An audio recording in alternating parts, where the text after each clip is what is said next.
अस्सलाम वालेकुम नाजरीन, दुनिया भर में देखने और सुनने वालों को जावेद मेहर का सलाम। नाजरीन, आज जो मौजूदा सियासी सूरत हाल है उस हवाले से मैं आपको बताऊंगा कि किस तरफ जा रही है और कौन सी करवट ले रही है और जो मुमकिना तौर पे आगे आने वाली सूरत हाल है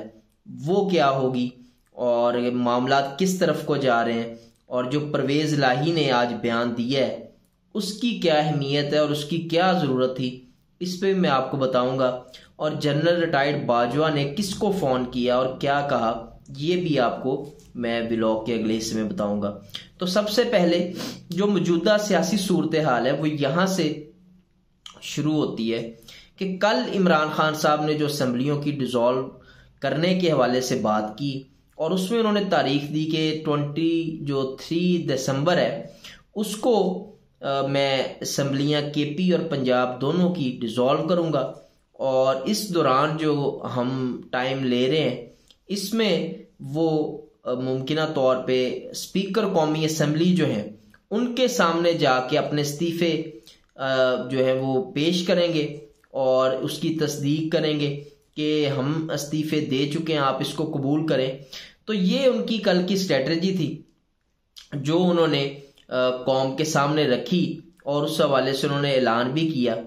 उसके बाद से लेके अब तक एक तो पीडीएम की सफ़ों में जो हलचल है वो आपको साफ नज़र आ रही है और जो इनकी सूरत हाल है, इनके चेहरों के रंग उड़े हुए हैं और इनको अब समझ नहीं आ रही कि हमने जाना किस तरफ है। और जितने सियासत के जो बड़े बड़े नाम हैं उनमें जरदारी साहब हैं, मौलाना फजलुर रहमान है और शहबाज शरीफ साहब हैं, ये तमाम के तमाम अब जो हैं वो हरकत में आ चुके हैं। क्योंकि एक चीज़ इसमें बड़ी क्लियर है कि ये बिल्कुल भी ये नहीं सोच रहे थे जो हुआ है और इनको ये भी उम्मीद नहीं थी कि ये इतनी जल्दी होगा कि 1 हफ्ते के बाद की डेडलाइन मिलेगी। जबकि मैंने 14 दिसंबर को जो अपना व्लॉग किया था उसमें मैंने ये बात बताई थी और ये मैंने आपको खबर दी थी कि 23 से 25 दिसंबर के दरमियान असेंबली डिज़ोल्व होगी। और इस हवाले से फिर इमरान खान साहब ने खुद भी ऐलान किया और जो मैंने आपको खबर दी थी वो हमारी खबर जो है वो दुरुस्त साबित हुई है। और जो इमरान खान साहब ने ऐलान किया वो भी इन्हीं तारीखों में किया और उसमें जब इमरान खान साहब बात कर रहे थे इस हवाले से तो उसमें उन्होंने जनरल रिटायर्ड जो बाजवा हैं उनके ऊपर भी बात की और उसमें उन्होंने कहा कि ये जो NRO 2 है ये सिर्फ इसका जिम्मेदार एक शख्स है और वो है जनरल रिटायर्ड बाजवा। क्योंकि ये जितना भी रजीम चेंज हुआ और जिस तरह से इमरान खान साहब की गवर्नमेंट को निकाला गया ये बहसियत आर्मी चीफ उन्हीं के दौर में हुआ। तो वो समझते हैं और वो कहते हैं कि ये जो NRO 2 है इसके जिम्मेदार जनरल रिटायर्ड बाजवा हैं। और जब परवेज़ इलाही साहब उनके साथ बैठे थे कल तो ये बात उन्होंने उस वक़्त की और बाद में फिर जो है वो मुख्तलिफ इसके ऊपर बातें भी हुई और उन्होंने कहा कि ये जो इस कौम के साथ जुल्म हुआ है, जो मेरे साथ जुल्म हुआ है, इसके भी जिम्मेदार जनरल रिटायर्ड बाजवा ही हैं। लेकिन फिर क्या होता है कि आज जो परवेज़ इलाही साहब ने ARY को इंटरव्यू दी है वो एक नई गेम जो है वो शुरू हुई है और ये जो नई गेम है ये बड़ी अब अहम होगी क्योंकि ये जितने भी पंजाब की असम्बली है उसके जो वज़ीर आला हैं वो परवेज़ इलाही हैं और अगर असम्बली को डिज़ोल्व करना है तो ये भी उनका इख्तियार है कि वो चाहें तो असम्बली डिज़ोल्व हो सकती है, ना चाहें तो नहीं हो सकती। अगर वो नहीं चाहते कि असम्बली डिज़ोल्व हो तो फिर पीटीआई के पास क्या ऑप्शन है? पीटीआई और इमरान खान साहब के पास उस वक़्त सिर्फ एक ही ऑप्शन रह जाती है कि वो जितने भी अपने मेंबर हैं असम्बली के वो या तो रिज़ाइन कर दें या फिर इसी तरह से ज़रूरत के और वक़्त की नज़ाकत को समझते हुए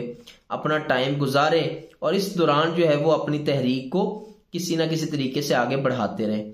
इसमें जो परवेज़ इलाही थे उन्होंने जब बात की तो उसमें उन्होंने कहा कि जी जब जनरल बाजवा के ऊपर इमरान खान साहब बात कर रहे थे तो मुझे उसमें बहुत बुरा लग रहा था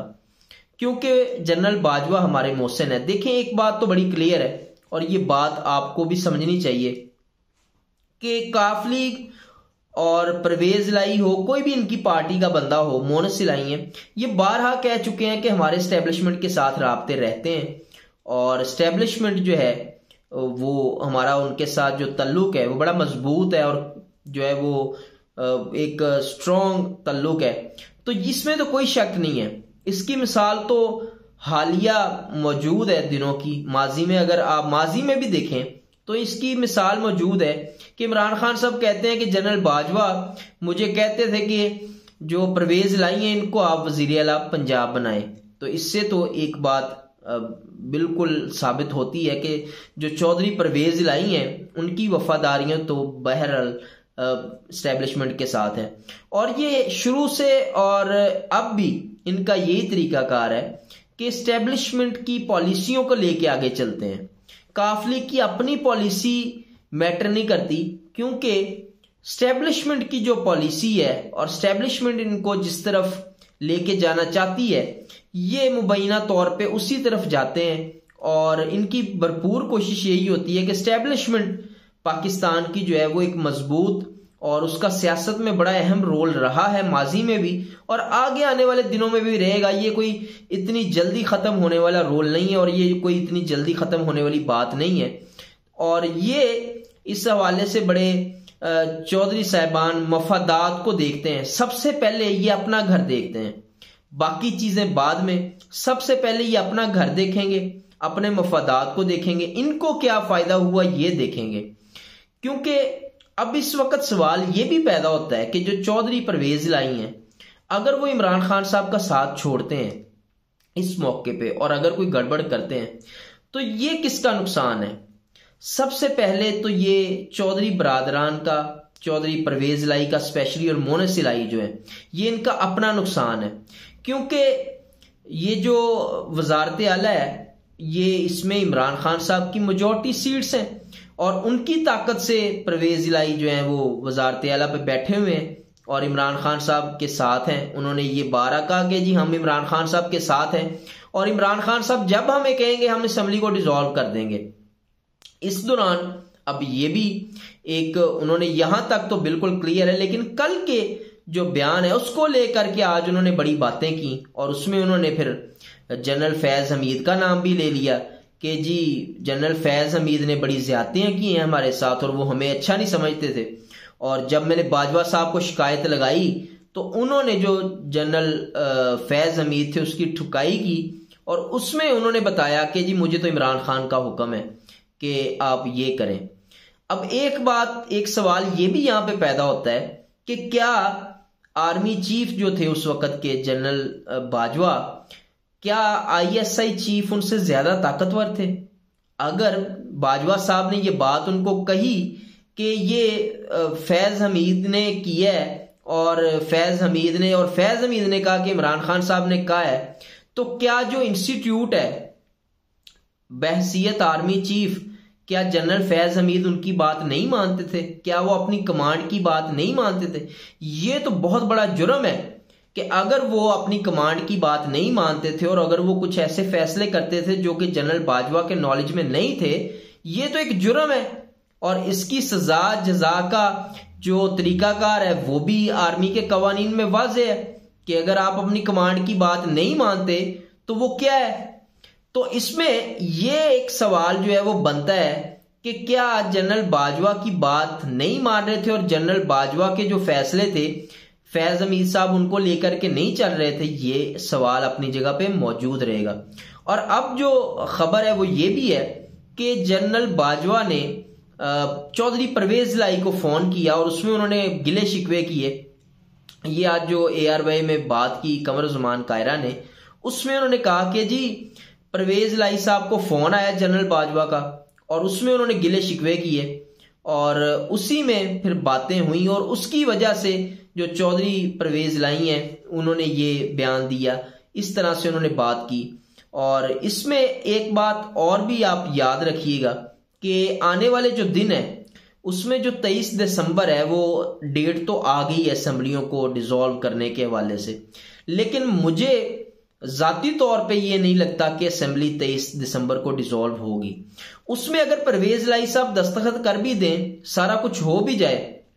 लेकिन एक बात वाज़ेह है कि पीडीएम तैयार नहीं है। ये इलेक्शन करने वाले 3.5 साल इलेक्शन कराओ, ये अब बिल्कुल भी तैयार नहीं है, क्योंकि इनको पता है कि हमारे साथ होना क्या है। आखिरकार वो वफाक में बैठे हैं और जो इंटेलिजेंस रिपोर्ट्स हैं और जो एजेंसियों की रिपोर्ट्स हैं, इस हवाले से उनके पास बड़े सोर्सेज हैं, उन्होंने ली हैं रिपोर्ट्स हर तरह की, और उस पर उन्होंने फिर जब गौर किया तो नतीजे जो हैं वो बहुत भयानक है। और इसमें वो एक चीज अब समझ बैठे हैं कि अगर हम इलेक्शन में जाते हैं तो शिकस्त के अलावा हमें कोई चीज सामने नजर नहीं आ रही। तो लिहाजा 23 दिसंबर को मुझे नहीं लगता असेंबली डिसॉल्व होगी, क्योंकि पीडीएम की भरपूर कोशिश होगी और ये आखिर तक कोशिश करेंगे कि असेंबली डिसॉल्व ना हो। उसके लिए वो वोट ऑफ नो कॉन्फिडेंस का भी 1-2 दिन पहले कह सकते हैं, अदम एतमाद की तहरीक जमा करवा सकते हैं, गवर्नर रूल पे भी सोच सकते हैं इवन, हालांकि वो बड़ा मुश्किल है। और 18th अमेंडमेंट के बाद तो उसमें काफी सारी ऐसी चीजें हैं कि गवर्नर रूल को लगाना बड़ा मुश्किल काम है, लेकिन फिर भी वो लेंगे। और ये भी मैं आपको बता दूं, इसमें सबसे जो अहम चीज है वो ये भी हो सकती है कि ये फैसला, ये केस, ये जो असेंबलियों का डिसॉल्व करने का के हवाले से जो भी मामला होगा, ये अदालत में भी जा सकता है। और अदालत जो है वो इस हवाले से ये भी हो सकता है कि फैसला कोई भी करे। और इस हवाले से अब देखते हैं कि आगे क्या सूरत हाल बनती है। अभी तक की जो इतलात है वो ये है कि परवेज इलाही जो है और मोनिस इलाही हैं, वो अब ये सोच रहे हैं कि हमने यहीं पे खड़े होना है या हमने इधर उधर होना है। लेकिन अगर परवेज इलाही साहब इस वक्त यहाँ पे खड़े नहीं होते जिस जगह पे वो खड़े हैं, तो इसमें नुकसान उनका अपना है और उनकी सियासत का है। और